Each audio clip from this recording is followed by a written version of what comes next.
Netflix's first MMA card could change everything.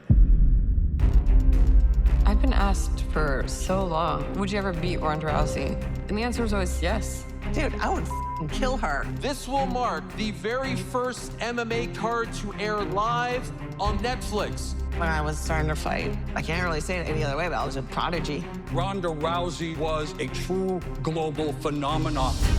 I grew up getting into a lot of trouble. I was fighting out of a place of survival. She was part of the first women's MMA fight on broadcast television. I feel like this fight between us, it's fate. To come back into it, this is probably one of the hardest things I've ever done. Two MMA legends going toe-to-toe, May 16th. Netflix MVP. It's gonna be unbelievable. The last thing you want is for me to be pissed off with something to prove. Right now, every morning, I am whooping the shit out of her in my head. Dude, I would kill her. This weekend, Netflix is officially getting into the MMA space, with a card consisting of big-name fighters like Ronda Rousey, Francis Ngannou, Nate Diaz, Mike Perry, and others as well. But although I don't think this particular card is going to be amazing, I do think this weekend could change MMA forever going forward. But before we get the video started, my name is JuicyMMA. I make opinionated fight breakdowns. If you're ready, hit that subscribe button, and let's get right into it.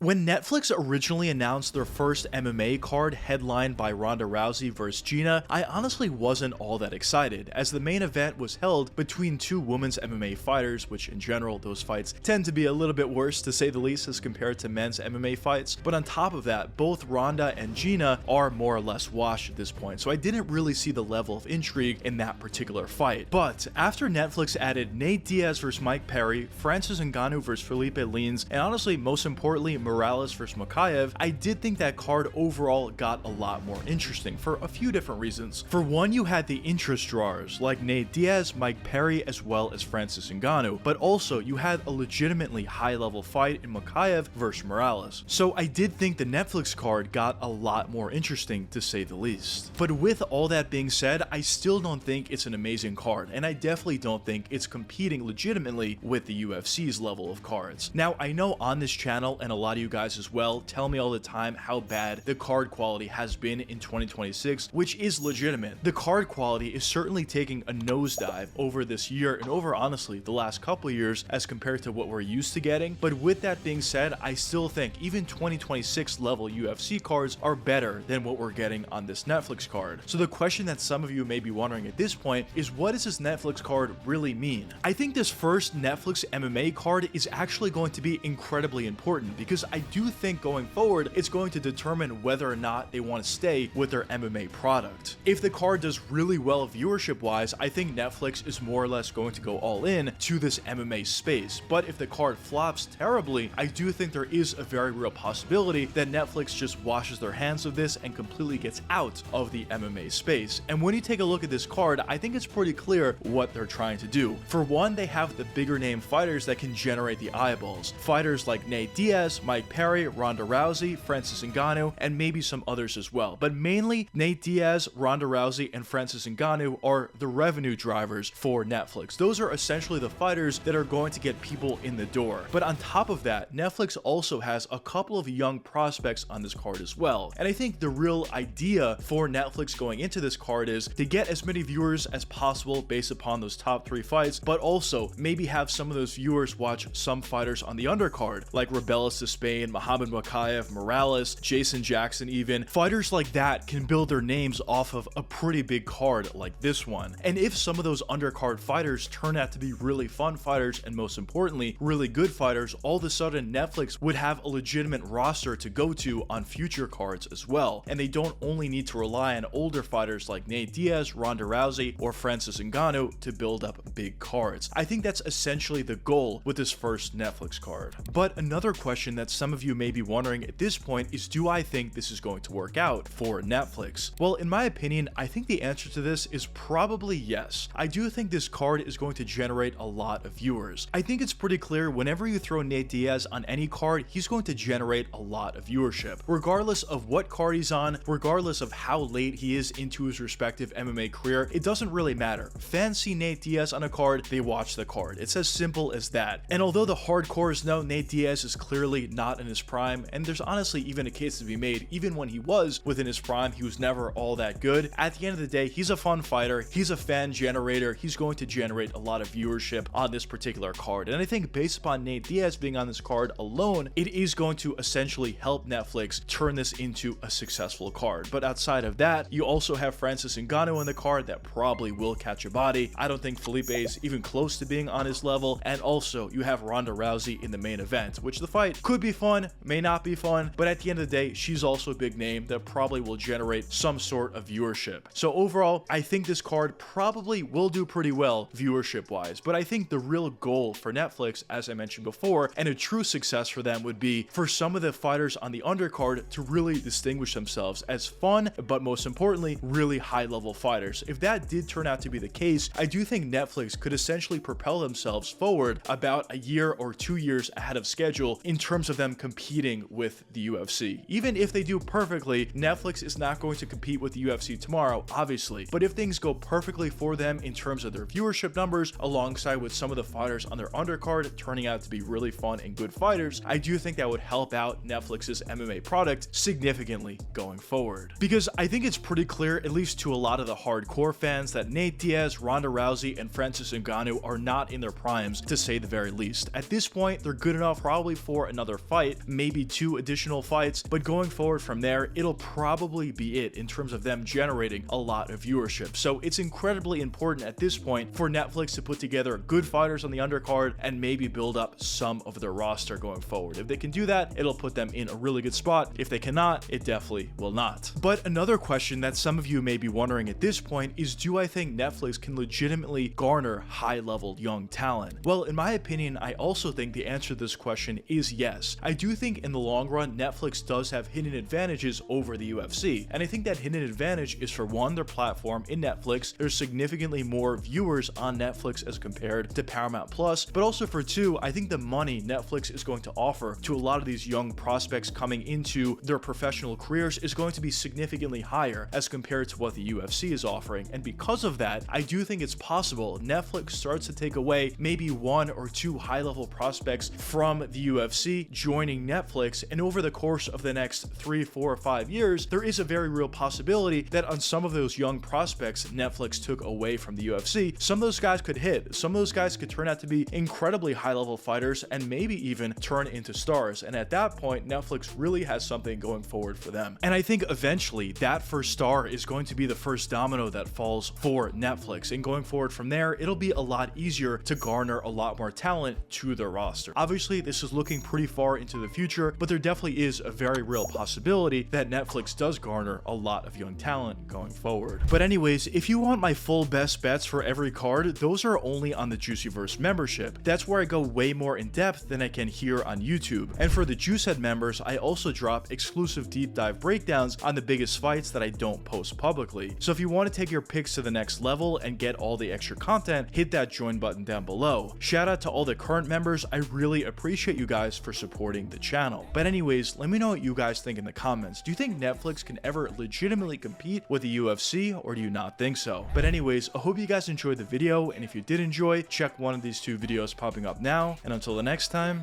peace out, guys. I got the feeling we taking it all the way. I gotta get to the Hall of Fame. Been on the ground with a small delay.